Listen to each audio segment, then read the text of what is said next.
Everybody eats.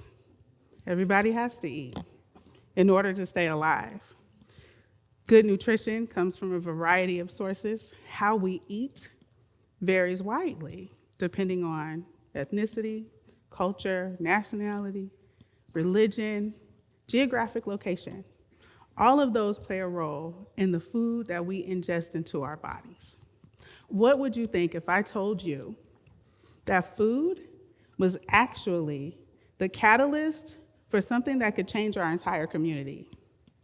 I know, it probably sounds crazy, but it's true. Food being a central focus and foundation for communities can actually shift the culture of where you actually sit today. I want to take you on a journey into my brain for just a second. Close your eyes and use your imagination. Some of you may not have done this in a long time, but that's okay. What you're going to envision in front of you is going to be a museum. Here it's Hagen Museum, right down the street. It is a local museum that has lots of wonderful art installations that people come from all over to see. Picture for just a moment something that doesn't exist. On your right, to your right of Hagen Museum, you'll see a group of families and community members wearing wide-brimmed hats and gloves, tending to gardens. On your left, you see a group of folks doing yoga, meditation, sound bowl therapy. You may even see some folks walking around the museum. Some are walking fast, some are running. You got accountability partners, people of all ages and ethnicities using that place as a resource. You'll also find that there's some children with some grown-ups next to the duck pond. They're learning about their current ecosystem. You may also find that folks are selling things. There's a market there. The food grown there is being served and marketed to everybody in the neighborhood. You can find everything from fresh greens to maybe some pickles. Planting trees, you'd have lots of great air to breathe. Stockton has one of the highest rates of asthma in the entire state of California. Yeah, let that sink in for a second. Our city, our county, is also 5% above the national average for food insecurity. There are 4,000 farms in the county. Some of them are as large as 202 acres apiece.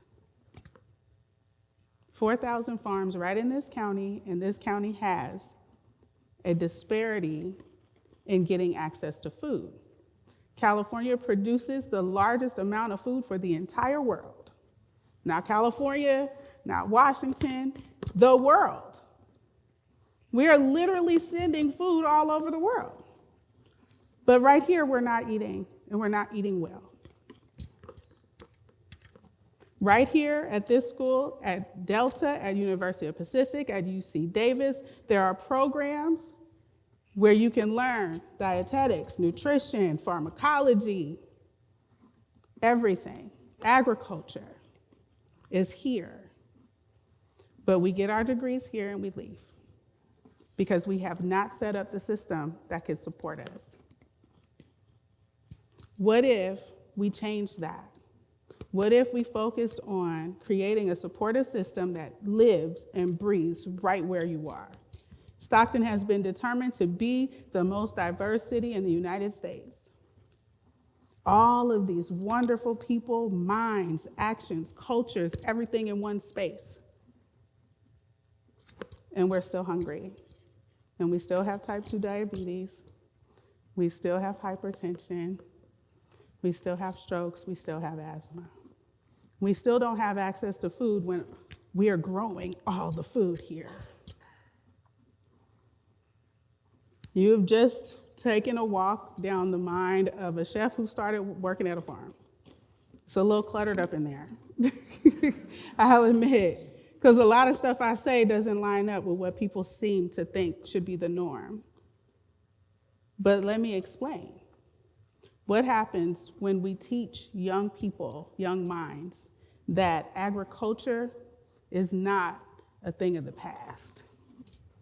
What if we taught them that growing food, cooking food, selling food could be a pathway to long-term employment, better health, and stronger communities?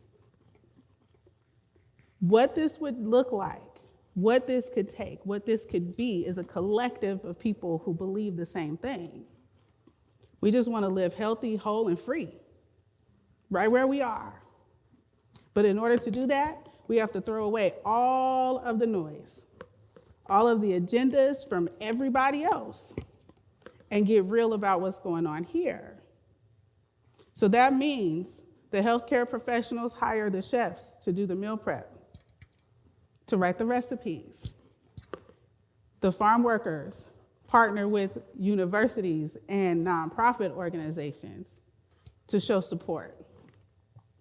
That looks like the agriculture teachers partnering with the culinary and nutrition teachers to teach root to stem cooking and seed to table concepts, where we are really thinking and considering what's here and now in season, what's for next season. We're eating seasonally, we're employing people, we're staying strong, we're educating, we are building and creating these systems.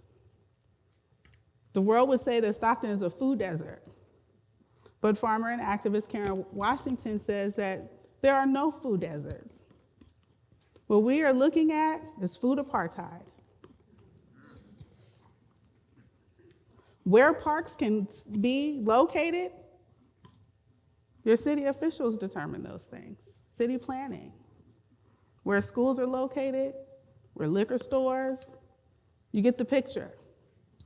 Your elected officials are responsible for whether or not there's a park in this neighborhood that is safe.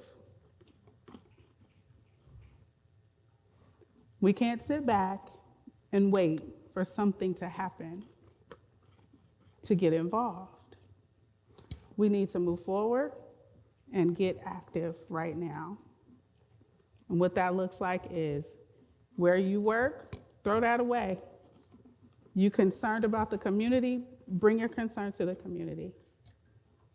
There are a lot of organizations and a lot of companies and businesses that have all of these arms and they want to do good, but they're bound by the ties of where they are, what their individual mission is.